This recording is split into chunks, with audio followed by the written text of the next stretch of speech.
साथ हिमानी नैथानी। अयोध्या संत सम्मेलन हमारा जारी है और इस धरती पर, इस धरती से और इस मंच से हम उन लोगों से यहाँ पर राब्ता कर रहे हैं, गुफ्तगू कर रहे हैं जिन लोगों का इस आंदोलन में या फिर इस संघर्ष में वो कुर्बानियां जो रही उसमें एक अहम योगदान रहा है। साथ ही साथ जब संतों की धरती पर है, संतों की बात ना हो ऐसा तो हो ही नहीं सकता, क्योंकि इस आंदोलन में कहें या इस संघर्ष में अगर कहें तो देश भर से जिस तरह से संत जुड़े थे या जुटे थे उतना आसान नहीं था उनको इस तरह से एकत्रित करना।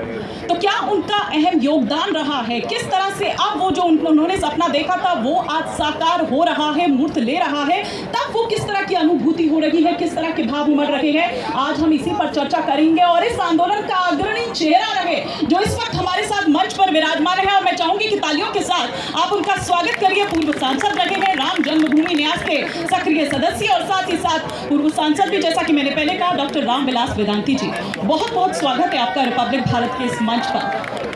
लेकिन मैं डॉक्टर वेदांती जी आपसे ये समझना चाहूंगी कि आप अग्रणी चेहरा इसका रखे, आपने वो सब संघर्ष देखा, आप जेल गए, आज वो सपना आपका मूर्त ले चुका है, प्राण प्रतिष्ठा की तैयारी है, क्या भाव, क्या अनुभूति?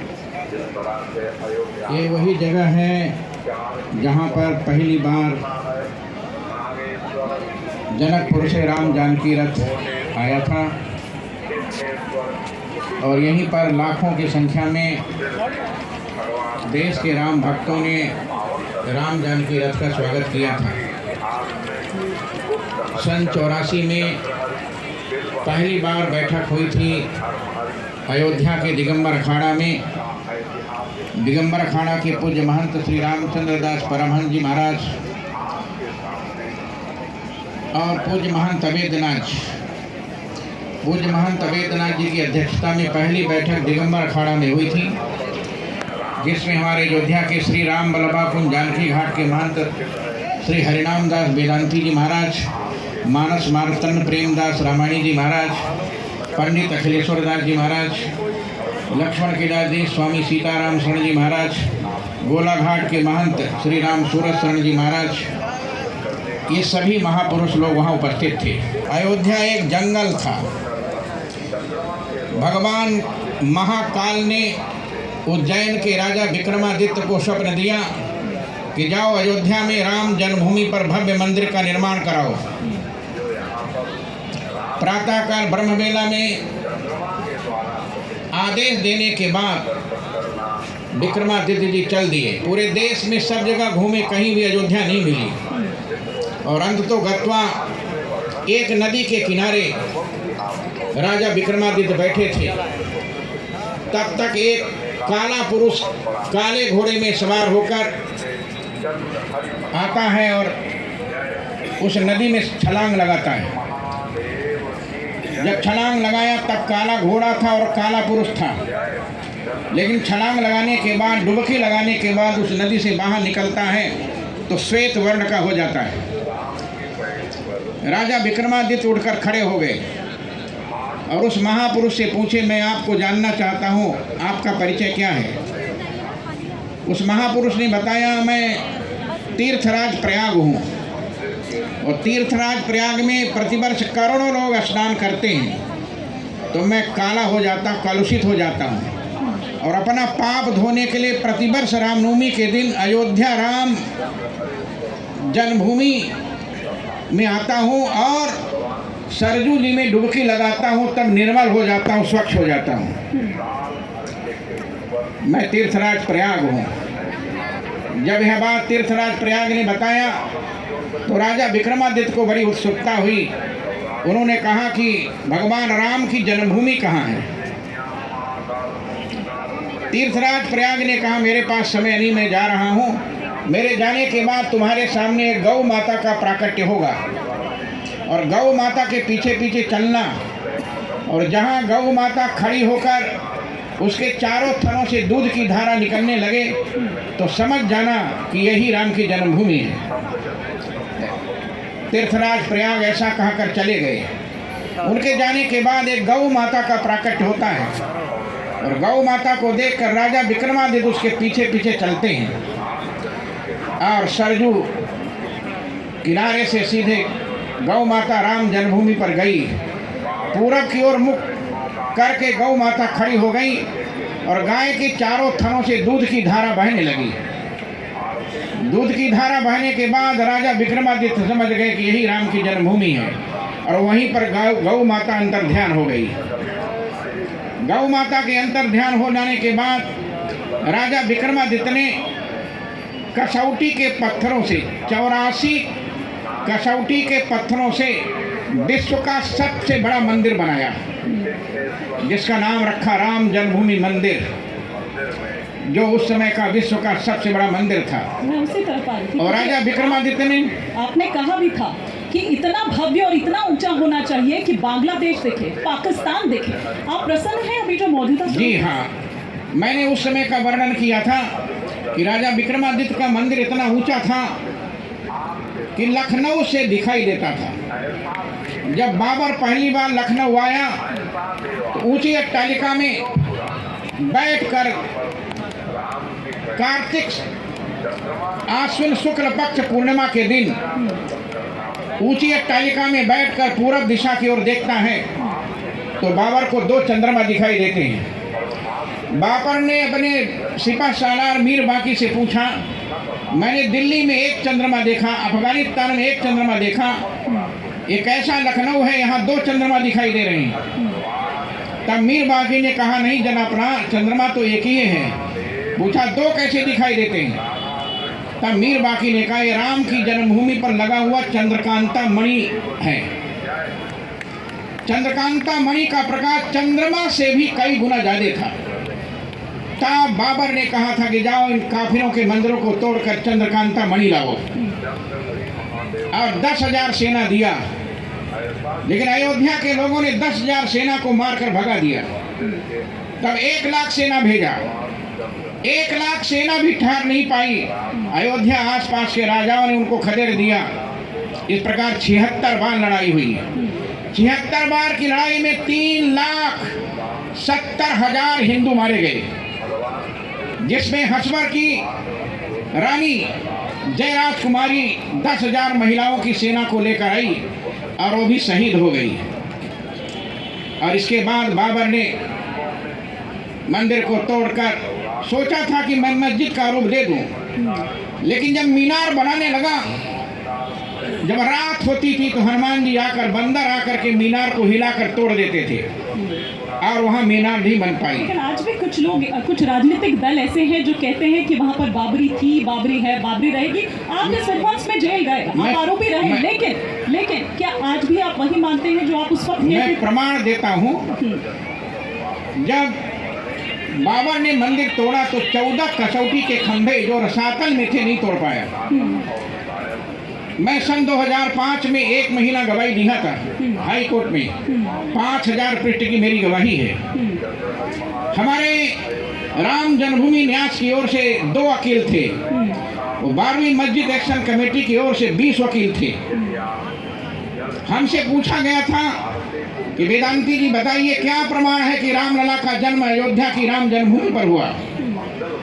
हमने जफर याब जिलानी बाबरी मस्जिद एक्शन कमेटी के वकील से पूछा था कि तुम बताओ कि तुम्हारी बाबरी मस्जिद कब से है। तब जफर याब जिलानी ने कहा था 1528 में बाबर ने मंदिर को तोड़कर मस्जिद का निर्माण कराया। तब हमने जज साहब से कहा था, जज साहब नोट कीजिए, बाबर ने 1528 में मंदिर को तोड़ करके मस्जिद का निर्माण कराया।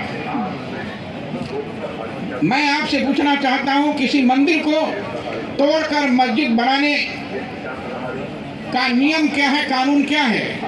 हमने तो कुरान में पढ़ा है, किसी की जमीन पर जबरदस्ती कोई मस्जिद बनाता है तो खुदा इबादत स्वीकार नहीं करता। फिर इस मंदिर में आज तक किसी भी मुसलमान ने अजान नहीं किया, नमाज नहीं पढ़ा, कुरान नहीं पढ़ा, ये मस्जिद कैसे हो सकती है? मैंने देखा था और जज साहब से पूछा था कि जज साहब नक्शा दिखाया जाए। हमने देखा था सन 68 में जब मैं पहली बार अयोध्या आया था, हमारे पूज्य गुरुदेव श्री अभिराम दास जी महाराज उस मंदिर की पूजा की देख रेख के लिए मुझको लगाया था। मैंने वहाँ पूजा किया था। 84 कसौटी कि खम्भे में जो 14 खम्भे बचे थे उनमें देखा था हनुमान जी की मूर्ति, गणेश जी की मूर्ति, गरुड़ की मूर्ति, दुर्गा की मूर्ति, त्रिशूल के चिन्ह, डमरू के चिन्ह, ओम के चिन्ह, स्वास्तिक के चिन्ह, ये सारे चिन्ह हिंदू देवी देवताओं के थे। मैंने जज साहब से पूछा क्या दुनिया के किसी मस्जिद में हिंदू देवी देवताओं की मूर्तियां हैं, और यदि हैं हिंदू देवी देवताओं की मूर्तियां तो मैं राम जन्मभूमि न्यास का सदस्य होने के नाते कह दूंगा कि ये मंदिर नहीं है, मस्जिद है, लेकिन हमको प्रमाण दिया जाए। ठीक है। तब बाबरी मस्जिद एक्शन कमेटी के वकील जफरयाब जिलानी ने कहा था कि हमको 5 दिन का समय दिया जाए। जफरयाब जिलानी ने 5 दिन समय लेने के बाद दुनिया के मस्जिदों को देखा और फिर आया तो जज साहब ने पूछा वेदांती जी के प्रश्नों का उत्तर, तो जफरयाब जिलानी ने कहा दुनिया के किसी मस्जिद में हिंदू देवी देवताओं की मूर्ति नहीं है, क्योंकि मूर्ति को बुत कहा जाता है और कुरान में लिखा है बुत के सामने खुदा इबादत स्वीकार नहीं करता। लेकिन अब तो वो संघर्ष सफल हो चुका है, जो संघर्ष आप लोगों ने किया था, अब वो घड़ी भी नजदीक आ रही है, क्या आप उसमें जाएंगे या कभी लगता है कि संघर्ष तो हम लोगों ने किया लेकिन अब अगवा बाकी लोग बन रहे हैं? मैं बताना चाहता हूँ, जज साहब ने कहा वेदांती जी आपने जफरयाब जिलानी से बाबरी मस्जिद के बारे में पूछ लिया, लेकिन आप कि राम की जन्मभूमि कब से है, इसका क्या प्रमाण है? तो हमने कहा इसका प्रमाण किसका मानेंगे? रामचरितमानस, भागवत, स्कंद पुराण, पद्म पुराण, नारद पुराण, किस पुराण की बात मानेंगे? कहा पुराण की बात नहीं मानूंगा, मैं केवल वाल्मीकि रामायण की बात मानूंगा, क्योंकि वाल्मीकि रामायण त्रेता में लिखा गया। हमने वाल्मीकि रामायण का प्रमाण दिया। हमने कहा वाल्मीकि रामायण के बालकांड में लिखा है अयोध्या नाम नगरी तत्रा श्री लोक विश्रुता मनुना मानवेंद्र ने यापुरी निर्मिता स्वयं आयता 10 द्वेच योजनानी महापुरी श्रीमती त्रिणी विस्तीर्णा सुविभक्त महापथा। इसकी व्याख्या पूज्य करपात्री जी महाराज ने रामायण मीमांसा में बहुत बृहद लिखा है। कालगणना के अनुसार 1,81,60,65 वर्ष पहले रामलला का जन्म अयोध्या की राम जन्मभूमि पर हुआ था। इसको सुनने के बाद जज साहब ने लिखा मेरा नाम कि अयोध्या के एक संत वेदांती ने वाल्मीकि रामायण के प्रमाण के अनुसार ये सिद्ध किया है कि जहाँ रामलला विराजमान वही राम की जन्मभूमि है। और जब सुप्रीम कोर्ट में मुकदमा चला तो हाई कोर्ट का मेरा वक्तव्य जज ने मंगाया कि कौन सा ऐसा प्रमाण हाई कोर्ट में एक संत ने दिया था उसको निकाला जाए। तब हमारे वकील ने निकाल कर दिया था, मेरा नाम लिखा हुआ उसमें कि अयोध्या के वेदांती जी ने वाल्मीकि रामायण का प्रमाण देकर बताया था कि भगवान रामलला का जन्म 1,81,60,65 वर्ष पहले हुआ था। उस प्रमाण के आधार पर 9 नवंबर 2019 को हमारे सुप्रीम कोर्ट के 5 जजों ने निर्णय दिया कि जहां रामलला विराजमान वही राम की जन्मभूमि है और भारत सरकार एक नया ट्रस्ट बनाकर भव्य रामलला के मंदिर का निर्माण करे। और भारत के माननीय प्रधानमंत्री नरेंद्र मोदी जी ने कानून बनाया और पार्लियामेंट के अंदर एक विधेयक लाकर एक ट्रस्ट का निर्माण किया जिसका नाम राम जन्मभूमि तीर्थ। उस तीर्थ के द्वारा सन 2020 में 5 अगस्त के दिन भारत के माननीय प्रधानमंत्री जी ने अयोध्या में आकर राम जन्मभूमि मंदिर पर भूमि पूजन शिलान्यास किया। उस समय हमारे उत्तर प्रदेश के मुख्यमंत्री योगी आदित्यनाथ जी थे, राष्ट्रीय स्वयंसेवक संघ के सरसंचालक माननीय मोहन भागवत जी थे, हमारे राम जन्मभूमि न्यास के अध्यक्ष पूज्य नित्य गोपाल दास जी थे, मैं भी था और हमारे देश के हजारों संत लोग थे। सबके बीच में मोदी जी ने राम जन्मभूमि का भूमि पूजन शिलान्यास किया और इसके बाद उन्होंने जो अपना वक्तव्य दिया, शायद ही विश्व के किसी देश की ऐसी रामायण नहीं थी जिन रामायणों का चिंतन नहीं किया था। लेकिन जो वृतांत आप यहाँ पर सुना रहे हैं और राम मंदिर को चर्चा में लाने या आज इस स्टेज तक पहुँचाने के लिए उसमें आपका भी एक अहम योगदान रहा है और आप उन लोगों में रहे हैं जो आप ये देखिए कि भगवा धारण किए राजनीति में जिन्होंने प्रवेश किया। और योगी जी का नाम आपने लिया, एक प्रदेश के मुख्यमंत्री योगी आदित्यनाथ भी जो ये भी बताती है कि राजनीति और धर्म में जो एक भेद पहले किया जाता था वो भेद अब मिट गया है। लेकिन बहुत योगी आदित्यनाथ जी के पूज्य गुरुदेव श्री महंत अवैधनाथ जी महाराज थे, जी जी गोरक्षपीठाधीश्वर। मैं योगी आदित्यनाथ जी को धन्यवाद देता हूँ उनके गुरु ने उनको जो मंत्र दिया था उसी का प्रभाव है कि उत्तर प्रदेश के मुख्यमंत्री बने। बिल्कुल। और जब 5 अगस्त 2020 को भूमि पूजन शिलान्यास हो रहा था तो योगी आदित्यनाथ जी साक्षी के रूप में विराजमान थे। पूज्य महंत अवैधनाथ जी महाराज विराजमान थे। मैं भी वहाँ पर उपस्थित था। चंपत राय जी थे और हमारे देश के कोने कोने से प्राय सभी संत लोग थे। आज मैं निवेदन करना चाहता हूँ, मैंने कहा था जब राम जन्मभूमि मंदिर निर्माण के लिए चंदा वसूला गया तो केवल 25 करोड़ रुपए आया था। उसमें जो नक्शा बना था बहुत छोटा था। हमने पूज्य नित्य कुमार दास जी से, चंपत राय जी से कहा इतना छोटा नक्शा ठीक नहीं है। मैं श्रीलंका गया था, राष्ट्रीय स्वयंसेवक संघ ने भेजा था। जब सिंघली लोगों ने तमिल हिंदुओं को मारा था तो उनके बच्चों के व्यवस्था के लिए मलेशिया, श्रीलंका और भारत के सदस्य लोग गए थे। भारत से मैं गया था। मैंने वहाँ देखा एक मंदिर जाफना में, कार्तिकेय मंदिर, जो 220 मीटर ऊंचा था। हमने माननीय प्रधानमंत्री नरेंद्र मोदी जी को, हमने योगी आदित्यनाथ जी को, हमने नित्य कुमार दास जी को, हमने भारत के गृह मंत्री अमित शाह जी को, महामहिम राष्ट्रपति को और महामहिम राज्यपाल को पत्र लिखा था कि अयोध्या का मंदिर ऐसा बनना चाहिए, ऐसा बनना चाहिए कि विश्व का सबसे ऊंचा मंदिर हो, विश्व का सबसे श्रेष्ठ मंदिर हो। जैसा आपने सोचा था वैसा ही मूर्त लेता हुआ, वैसे ही आकार लेता हुआ वो मंदिर हमें यहाँ पर नजर भी आ रहा है। और अब करीब है वो शुभ घड़ी, वो प्राण प्रतिष्ठा की तारीख जिसका इंतजार यहाँ पर अब सबको किया जा रहा है। जो राम भक्त हैं वो कर रहे हैं और अब उनके इंतजार की घड़ी खत्म होने जा रही है। लेकिन बहुत शुक्रिया आचार्य जी, आपने वक्त निकाला, बहुत बहुत शुक्रिया आपका और आप लोगों का भी हमारे साथ यहाँ पर जुड़ने के लिए। इस समय में फिलहाल इतना ही, लेकिन अयोध्या संत सम्मेलन की जारी है। फिलहाल यहाँ पर रुकेंगे एक छोटे से ब्रेक के लिए।